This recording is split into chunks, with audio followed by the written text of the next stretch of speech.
Lahat ba nakapag-try na ng Jollibee Chicken Nuggets? Kung hindi pa, tara, kain tayo.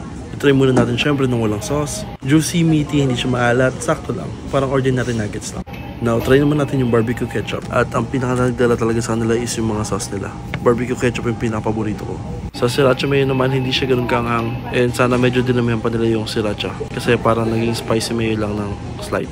At syempre hindi rin mawawala ang favorite natin na spaghetti.